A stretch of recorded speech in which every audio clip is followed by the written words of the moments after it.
My dear sisters and brothers, the Lord be with you. And with your spirit. A reading from the Holy Gospel according to Matthew. Glory to you, O Lord. Jesus said to his disciples, "Do not store up for yourselves treasures on earth, where moth and decay destroy, and thieves break in and steal. But store up treasures in heaven, where neither moth nor decay destroys, nor thieves break in and steal. For where your treasure is, there also will your heart be. The lamp of the body is the eye. If your eye is sound, your whole body will be filled with light. But if your eye is bad, your whole body will be in darkness. And if the light in you is darkness, how great will the darkness be?" My dear friends, the Gospel of the Lord. Praise to you, Lord Jesus Christ. Please be seated for a while again, my dear sisters and brothers. Good evening. I do not know if you have heard the expression or the idiom wherein we say, "Mawala na ang yaman, wag lang ang yabang." Mawala na ang yaman, wag lang ang yabang. Because whether we admit it or not, many of us want to brag whatever we have in social media. Mawala na ang yaman, wag lang ang yabang. We want that people would be envious of us. Where we go, what we eat, what we have, what we are able to buy.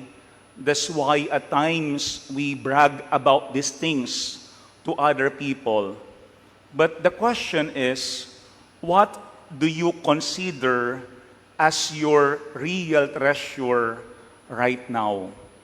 What do you consider as your real treasure right now? Maybe for some, their collections. For some, maybe their investment. For some, maybe what they have in their closet. For some, maybe their own family or their business. What do you consider as your real treasure right now? There is this author by the name of Randy Alcorn. He wrote a book entitled The Treasure Principle, wherein he said, "You cannot take treasure with you, but you can send it ahead of you."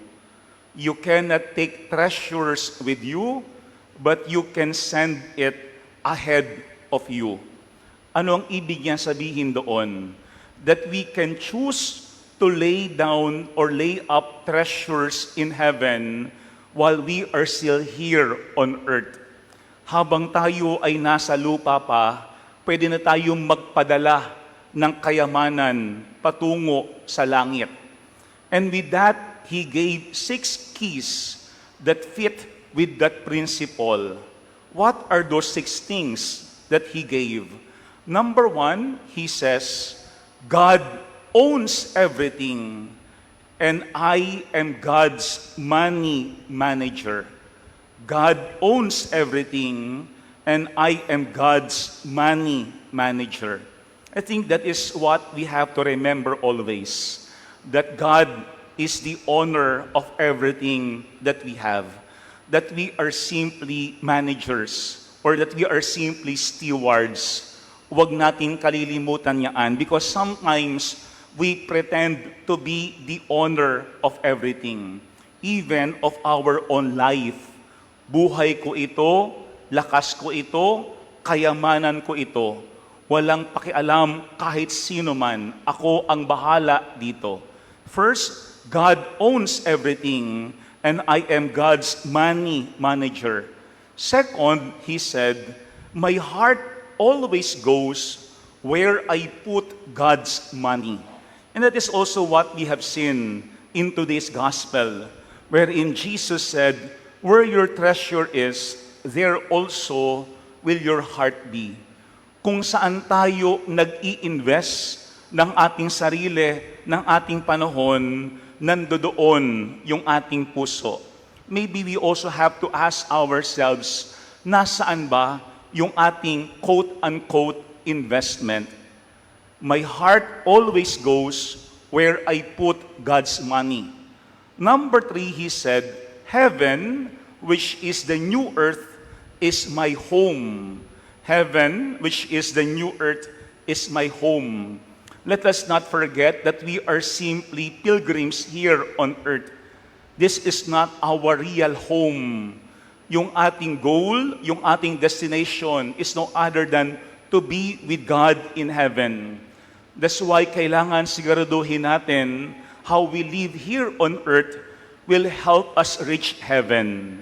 Hindi dapat nagiging hadlang yung ating buhay dito para tayo ay makapasok sa ating tunay na tahanan. Walang iba kung hindi ang langit. Temporary lamang yung ating buhay here on earth. Number 4, he said, I should live today not for the dot, but for the line. I should live today not for the dot, but for the line. Because some people would say, you only live once. Do whatever you want. Kung saan ka masaya, gawin mo na. Kasi baka hindi na yaan dumating pa sa ibang panahon. He said, I should live today not for the dot, but for the line. Because we have to remember that there is always this connection between our life here on earth and our life after. Number 5, he said, giving is the only antidote to materialism. Giving is the only antidote to materialism. Because I think we have the tendency to accumulate a lot of things. No? Kaya nga ando doon minsan yung ating fear that if we would give something to other people, what if tayo naman ang mawalan at tayo ang mga ilangan? That's why he said, giving is the only antidote to materialism. And number 6, he said, God prospers me not to raise my standard of living, but to raise my standard of giving. Maybe we have heard that. No? Because sometimes, if we get promotions or meron tayong bonus, what we usually think is, I will upgrade my cellphone. I will upgrade where I live. Ia-upgrade ko yung aking standard of living. But the author tells us that God is blessing us, not that we would upgrade our standard of living, but for us to raise our standard of giving so that we could also become a blessing to other people. And that is what we clearly see in today's gospel. 2 important things. Number 1, it's about investment. It's about investment.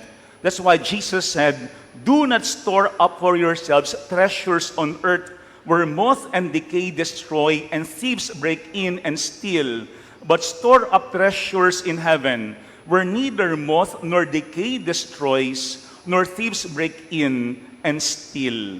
Ito yung unang ating tignan, investment. Pero take note that Jesus is not against wealth. Hindi naman masama per se ang kayamanan. In fact, there are many people who could use wealth in order to help others. No? Kaya nga, may mga pakakataon si St. John Bosco, ano ang sinasabi niya?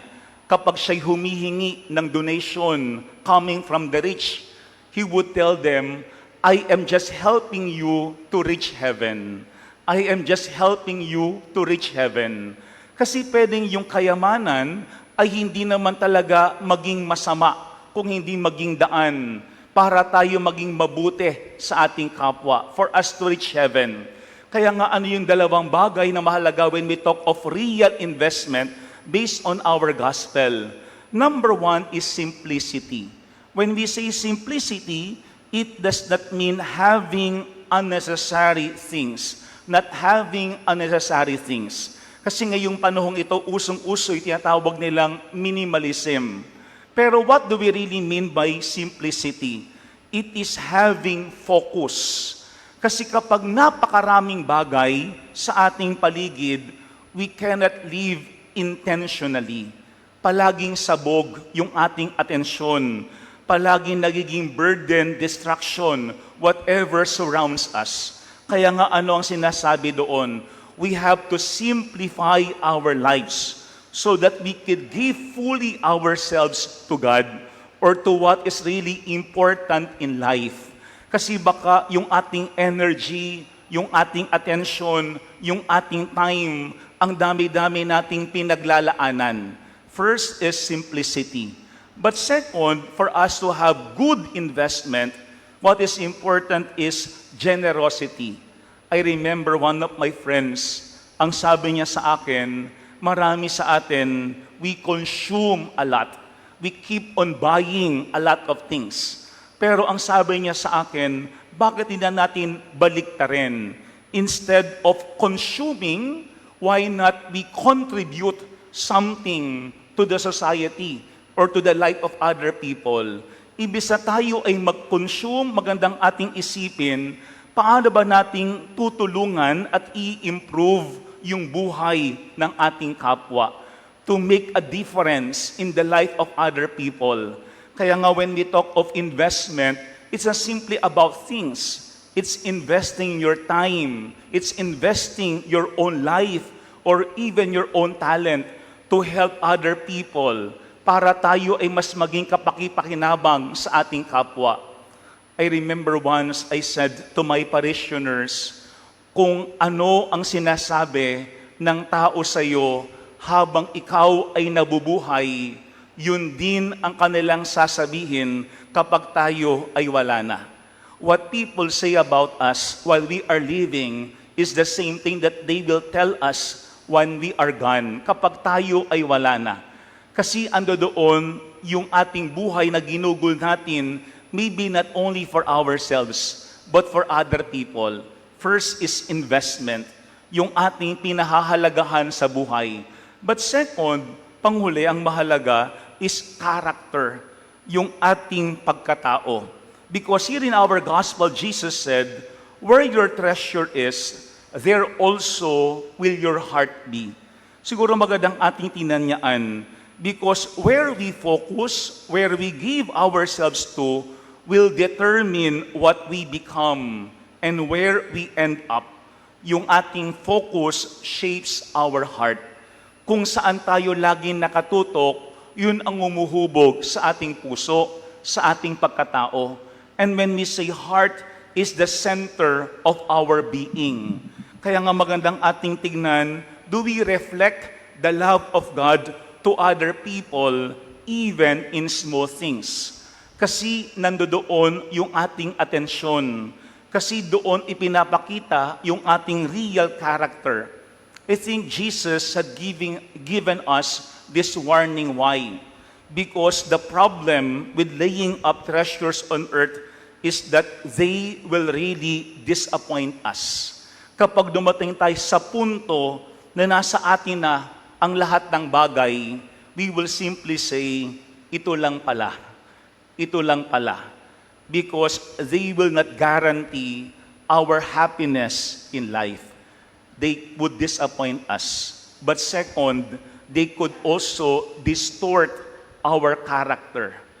Kasi kapag yung ating focus is only on things, only on possessions, definitely we will lose sight of relationships. Ating hindi na pahahalagahan yung ating relasyon sa ating kapwa. You know, the other day, meron akong conversation with this businessman. Maganda yung kanyang kinuwento sa akin. Magandang words of wisdom. Wherein, ang sabi niya daw sa kanyang kapwa businessman, kapag umuulan ng unti-unti, okay na yun kasi basa yung lupa. No? Makakasurvive ka kahit tuloy-tuloy, unti-unti yung ulan. Huwag mong hangarin na bumagyo. Kasi kapag bumagyo, yun ang nakakasira sa iyo.